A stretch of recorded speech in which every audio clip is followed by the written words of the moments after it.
Bienvenidos, mi nombre es María Valentina Graterol y en este video les hablaré un poco sobre el COVID-19. Coronavirus. Los coronavirus son una extensa familia de virus que causan enfermedades como resfríos, síndromes gripales, faringitis, diarrea, etc., tanto en humanos como en animales. Algunas de las enfermedades producidas por los coronavirus son zoonosis. Esto significa que pueden transmitirse de animal a persona o viceversa. El mayor reservorio de coronavirus se encuentra en los murciélagos, los camellos, la civeta de palma, la gallina, la vaca, etc. En el año 3300 a.C. existió el beta coronavirus, en el 3000 a.C. el delta coronavirus, en el 2800 el gamma coronavirus y por último en el 2400 a.C. el alfa coronavirus. En los humanos fue detectado por primera vez en los años 60, cuando se encontraron restos de coronavirus en la cavidad nasal de pacientes con resfrío común. En el año 2002 surgió el SARS-CoV en China y en el año 2012 el MERS-CoV en Arabia Saudita. A partir de estos dos brotes, las enfermedades producidas por los coronavirus se empezaron a tomar con mayor precaución, ya que causaban neumonías graves. Al finales del 2019 surgió el SARS-CoV-2 en la ciudad de Wuhan, China. Su origen es incierto, pero se cree que los primeros pacientes infectados tenían en común el haber estado en contacto con un mercado de animales vivos. El COVID-19 es el nombre que adquiere la enfermedad producida por el SARS-CoV-2. Virología. El COVID-19 pertenece a la familia coronavirus. Esta es del orden nidovirales, ya que cuando el virus se replica en el citoplasma de la célula que infecta, lo hace a partir de nidos de material genético. En cuanto a su estructura, podemos decir que es de tamaño medio, para algunos autores grande y pesado. Esto hace que cuando la persona tosa o hable, el virus no se propague a más de 2 metros. Estos virus están formados de adentro hacia afuera por una nucleocápside, la cual a su vez está formada por material genético más proteína N. Están rodeados por una membrana vilipídica, la cual el virus la obtiene a través del hospedero, cuando éste brota de la célula. Esta membrana está constituida y atravesada por otras proteínas, como por ejemplo la proteína M, que tiene función de membrana y que se cree que trabaja en el ensamblado del virus dentro de la célula que infecta, la proteína E, que sirve como envoltura, y otras proteínas. Cuando miramos el virus a través del microscopio, podemos notar que este está rodeado por una especie de corona de espinas. Esta es la proteína S, de spike o espina, que tiene como función unirse con el receptor de la membrana celular y permitir que el virus se internalice.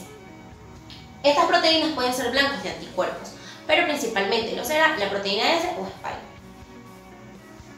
El jabón común forma micelas en la membrana del virus, desestabilizando todas estas proteínas. Literalmente lo inactiva. El alcohol también podría hacerlo en un 60 o 70%.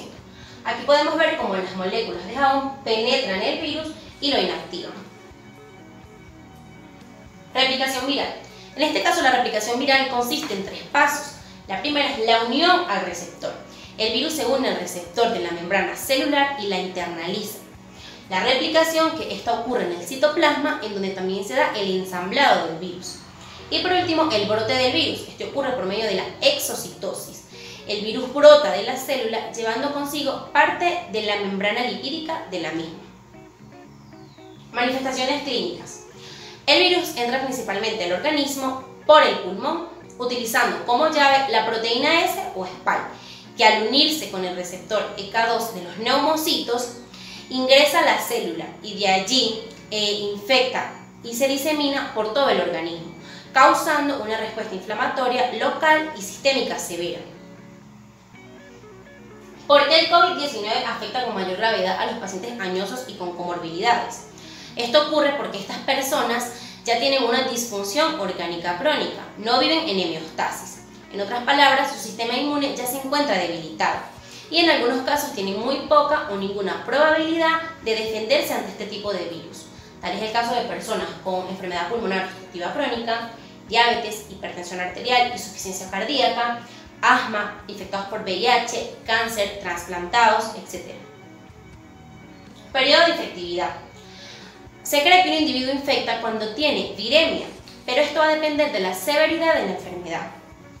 En casos leves se transmite por 10 días, mientras que en casos más graves existe la posibilidad de transmisión hasta de 37 días.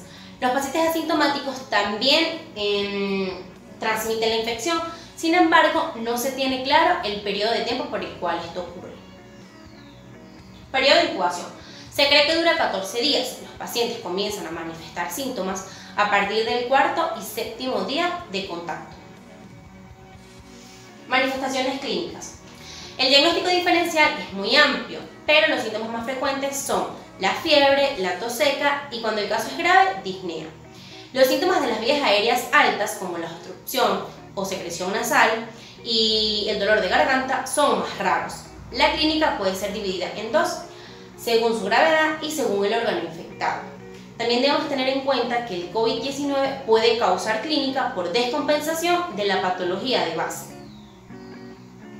Asintomáticos. Estos son los pacientes que tienen viremia pero no presentan manifestaciones clínicas.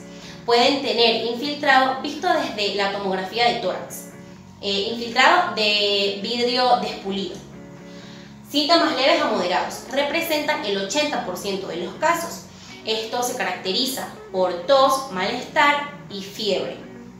Pueden tener neumonía vista desde la tomografía o radiografía de tórax, pero no tienen ni disnea ni hipoxemia. Los síntomas severos, que representan el 14% de todos los casos, estos tienen una neumonía grave con disnea y una insuficiencia respiratoria hipoxémica, que puede causar síndrome de estrés respiratorio agudo. Tenemos con la condición crítica, representa el 5% de los casos, y estos pacientes tienen una disfunción multiorgánica. La mortalidad del virus oscila entre el 2 y el 6% de todos los casos. Sin embargo, este porcentaje podría disminuir, ya que no se toman en cuenta los pacientes asintomáticos. Según el órgano afectado, el pulmón. El pulmón es el principal órgano afectado, ya que es donde más hay ECA2. Los alvéolos y el intersticio se llenan de exudado inflamatorio, causando tos seca y disnea. En algunos casos, esta tos puede estar acompañada por expectoración, pero es menos frecuente. Cuando la destrucción alveolar y el infiltrado inflamatorio es muy severo, el compromiso es bilateral y se extiende por todo el pulmón, causando SARS o síndrome respiratorio agudo severo.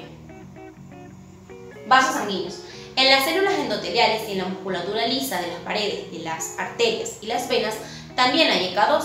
El virus se disemina por los vasos sanguíneos, comprometiendo el órgano a distancia. Corazón. Afecta tanto debido a la infección viral, miocárdica o endotelial, ya que hay ECA2 en los miocitos y en las células endoteliales, como también debido a la respuesta inflamatoria sistémica.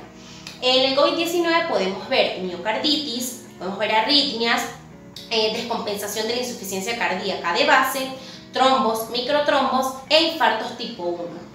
La clínica cardíaca es una disnea progresiva, dolor torácico, palpitación, edemas, etc. Sistema nervioso central. Teóricamente se cree que el SARS-CoV-2 tiene neurotropismo, infectando el tejido nervioso. La inhalación del virus podría causar daños en las terminaciones nerviosas del bulbo olfatorio, causando anosmia o la pérdida del sentido del olfato. El virus podría diseminarse causando encefalitis, y el compromiso del centro respiratorio podría causar un colapso respiratorio y cardiovascular. También podría causar disgeusia, que es la pérdida del sentido del gusto. Clínica neurológica. Edemas, confusión mental, disminución del sensorio, delirium, convulsiones y parada cardiorrespiratoria. Riñón. El virus puede infectar tanto a las células tubulares y también del epitelio parietal glomerular, causando albuminuria, injuria renal, síntomas urémicos, etc. El riñón representa el segundo órgano mayormente afectado en todos los casos de COVID-19. Clínica renal. La clínica renal está compuesta por la oliguria, la confusión mental, edemas, arritmia, debilidad muscular, espumuria, etc. Intestino delgado. Recordemos que también hay ECA2 en las membranas del borde cepillo de los enterocitos. Se manifiesta como una gastroenteritis, deshidratación, náuseas, vómitos, dolor abdominal y una diarrea acuosa. Tiempo de recuperación. El tiempo de recuperación va a depender de la severidad de la enfermedad. En casos leves puede durar 2 semanas, pero en casos más graves hasta 6 semanas. Es normal quedar con fatiga residual por un tiempo.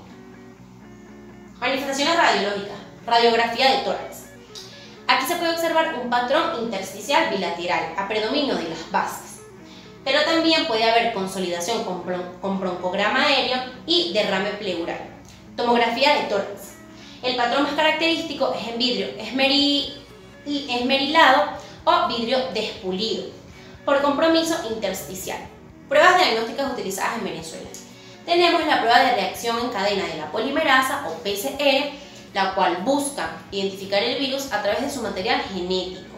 Si el virus se encuentra en la muestra tomada, se podrán realizar un sinnúmero de réplicas del material genético, hasta niveles que el instrumento lo detectaría mediante una señal de fluorescencia. Su resultado se tarda alrededor de 2 a 3 días y se necesitan de aparatos especiales, por lo que no se encuentra en gran disponibilidad. La sensibilidad en la muestra nasofaringea está alrededor del 70% durante los primeros 7 días, pero esta puede disminuir a un 50%. Eso quiere decir que un 50 o 30% de las pruebas tomadas pueden dar resultados negativos aun cuando el paciente sí presente el virus. Actualmente esta prueba se realiza únicamente en el Instituto Nacional de Higiene Rafael Rangel, en Caracas. Tenemos los test rápidos de detección de antígeno, que estos detectan la presencia del virus desde sus primeros días tras haberse producido la infección, pero estos han demostrado una gran imprecisión diagnóstica con una sensibilidad de alrededor del 60%. Por último, tenemos los test rápidos de detección de anticuerpos. Estos se realizan con muestras emparejadas para previamente analizarse. La primera debe ser tomada durante la fase aguda y la segunda durante la fase convaleciente. Si se puede realizar una sola toma, esta debe ser obtenida al haber pasado las 3 semanas de los primeros síntomas del paciente. Como lo que mide es la inmunoglobulinas o los anticuerpos, puede que los primeros 5 o 7 días de haber adquirido el virus aún el organismo no los haya desarrollado, por lo que la prueba arroje resultados negativos aun cuando el paciente sí tenga el virus. Tratamiento. Hasta ahora no se ha encontrado un tratamiento o cura para el COVID-19 y se ha estado tratando intentando calmar sus síntomas, pero actualmente existen diversos fármacos y prodrogas que se encuentran en estudio, como por ejemplo el remdesivir, los corticoides, el plasma convaleciente, la anakinra, la dexametasona y la ivermectina.